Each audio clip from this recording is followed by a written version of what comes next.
Bem-vindos a mais um episódio do nosso podcast MG Familiar. Desta vez voltamos a falar sobre coronavírus, sobre a pandemia Covid-19 e vamos tentar compreender o que temos aí pela frente neste ano tão especial e neste tempo tão diferente que vivemos. O meu nome é Carlos Martins, eu sou professor auxiliar na Faculdade de Medicina da Universidade do Porto e sou médico de família.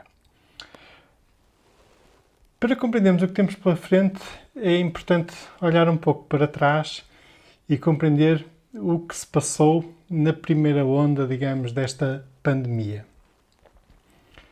Quando o vírus começou a chegar à nossa comunidade, no fundo, o que se verificou foi que aqui e acolá se foram começando a iniciar cadeias de transmissão.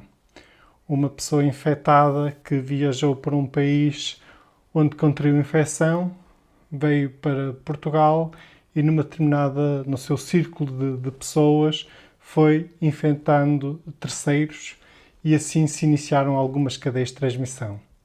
Depois, mais alguém também veio de fora, noutra zona do país, também iniciou outras cadeias de infecção.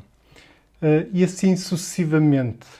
Mas realmente estávamos numa realidade, antes da primeira onda, em que na nossa comunidade ainda praticamente não circulava o vírus.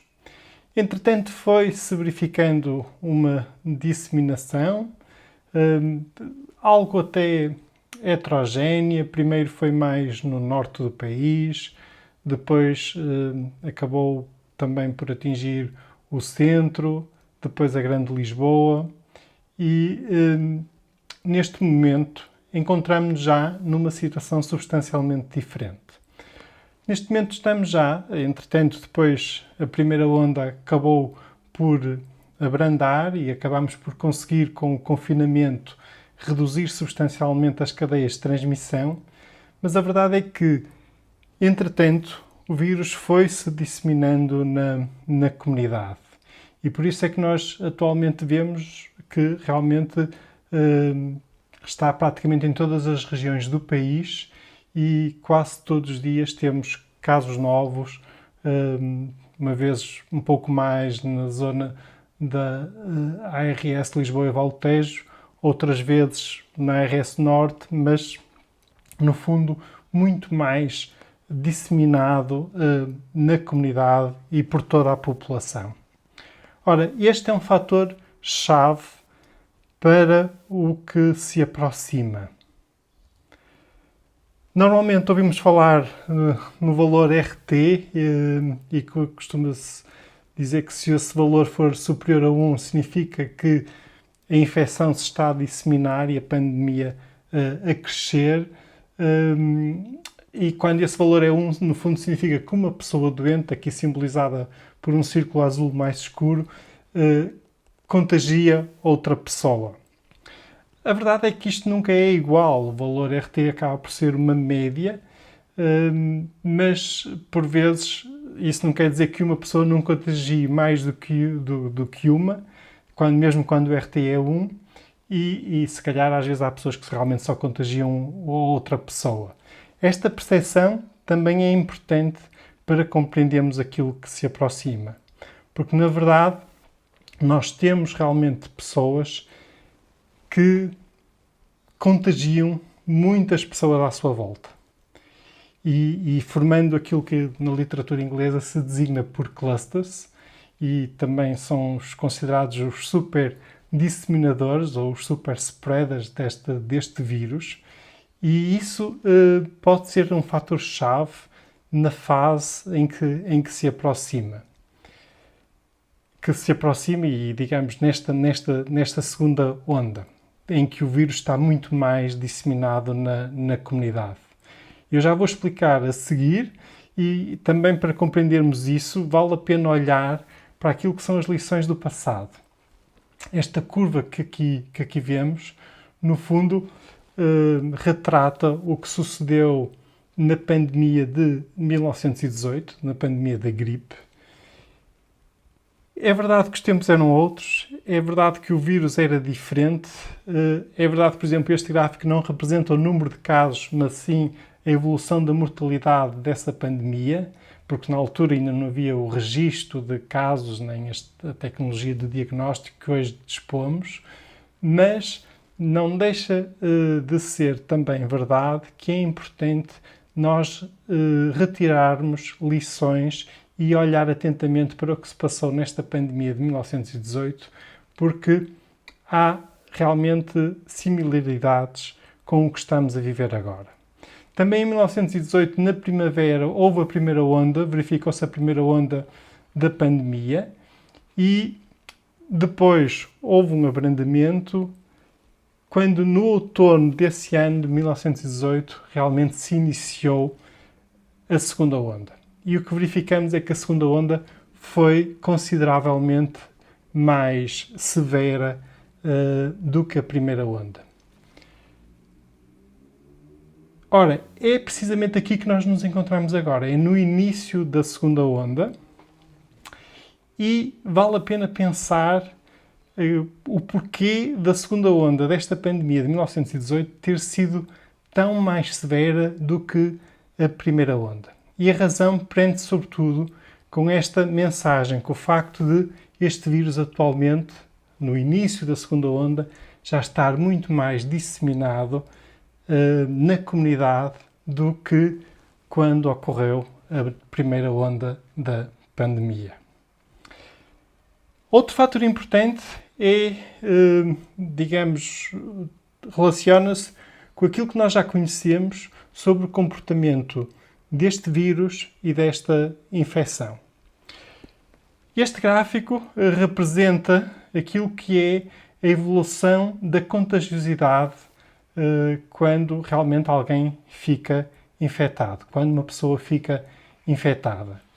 E o que verificamos é que, no fundo, o zero aqui neste gráfico representa o primeiro dia em que a pessoa se sente doente, no primeiro dia em que a pessoa tem sintomas, e o que verificamos é que aquela curva que observamos neste gráfico representa o momento ou o grau, não é o momento, é o grau de contagiosidade, em que a pessoa, no fundo, está mais propensa a contagiar as pessoas à sua volta. Então, aquilo que verificamos é que, no fundo, 2 dias antes, no dia menos 2 e no dia menos 1, ou seja, 2 dias antes da pessoa desenvolver sintomas, a pessoa já é francamente contagiosa. Aliás, é mais contagiosa, por exemplo, nas 24 horas anteriores ao início de sintomas, do que propriamente no dia a seguir ou passado 2, 3 dias. Então, nessa fase em que a pessoa ainda se sente bem, ainda não se sente doente, já está a disseminar este vírus e a contagiar outras pessoas. Por vezes a pessoa só obtém o diagnóstico, isto é uma média, digamos, lá por volta do 4º, 5º dia, entre sentir sintomas, até depois haver a consulta médica, até depois ser marcado o teste do Covid, até obter o resultado. Digamos que isto é uma média, mas podem levar aqui alguns dias. Aqui, por exemplo, neste gráfico, a pessoa só tem o diagnóstico ao 4º dia depois do início dos sintomas, e normalmente aí já a contagiosidade é francamente menor. E a grande maioria das pessoas, 8 a 10 dias após o início dos sintomas, já não é contagiosa para as pessoas que estão à sua volta. Ora, no fundo, esta pessoa aqui, no dia menos 1, ainda não sabia que estava doente, ainda não sabia que estava infectada, e por isso fazia a sua vida normal, e por isso foi contactando com outras pessoas à sua volta. Pode ter contactado só com, por exemplo, se não saiu de casa ou se só esteve realmente com um número reduzido de pessoas, pode ter contactado só com 1 ou 2 pessoas e só ter contagiado 1 ou 2 pessoas, ou então pode, por exemplo, ter ido a um ensaio de um coro, ou ter ido a uma aula, ou ter ido até a uma festa e ter contactado e ter convivido com muitas pessoas. E, na verdade, nesse momento, esta pessoa pode ter infectado um número muito considerável de pessoas neste período, realmente, em que a pessoa ainda não sabia que tinha a doença e que estava infectada pelo vírus SARS-CoV-2. Isto, no fundo, significa que é muito importante nós tentarmos, no fundo, encurtar um bocadinho o risco ou diminuir o mais que pudermos o risco das pessoas infectarem terceiros e tentar realmente rapidamente rastrear os contactos dos doentes a partir do momento que se sabe que a pessoa tem esta infecção. E esse processo de rastreamento de contactos vai se tornar cada vez mais difícil no período em que estamos a entrar. Pelo motivo que eu expliquei, que é o facto de, neste momento, o vírus já estar muito mais disseminado na comunidade. No fundo, à medida que agora os contactos sociais estão progressivamente a aumentar, o regresso aos trabalhos, o fim, inclusivamente, do teletrabalho, a reabertura das escolas, tudo isso vai fazer com que na nossa sociedade os contactos sociais vão aumentar de forma muito significativa. Ora, tendo tudo isto em consideração, corremos o risco de atingir um ponto em que não seja possível aos médicos de saúde pública, aos médicos também de família, que têm colaborado também nesse processo, fazer o rastreamento de todos os doentes infectados. E, nesse caso, será muito importante detectar, sobretudo, as pessoas que estejam a originar, no fundo, grandes contágios, ou seja, os tais super disseminadores. As pessoas que estejam a originar os tais clusters. E para isso há instrumentos que podem ser fundamentais. E um deles é, sem dúvida, a aplicação Stay Away COVID. A aplicação Stay Away COVID pode vir a ser um instrumento muito útil para, por um lado, para os profissionais de saúde que vão fazer o rastreamento e, no fundo, em última linha, para todos nós, para toda a sociedade, para o mais rapidamente possível detectarmos, por exemplo, padrões de super disseminadores.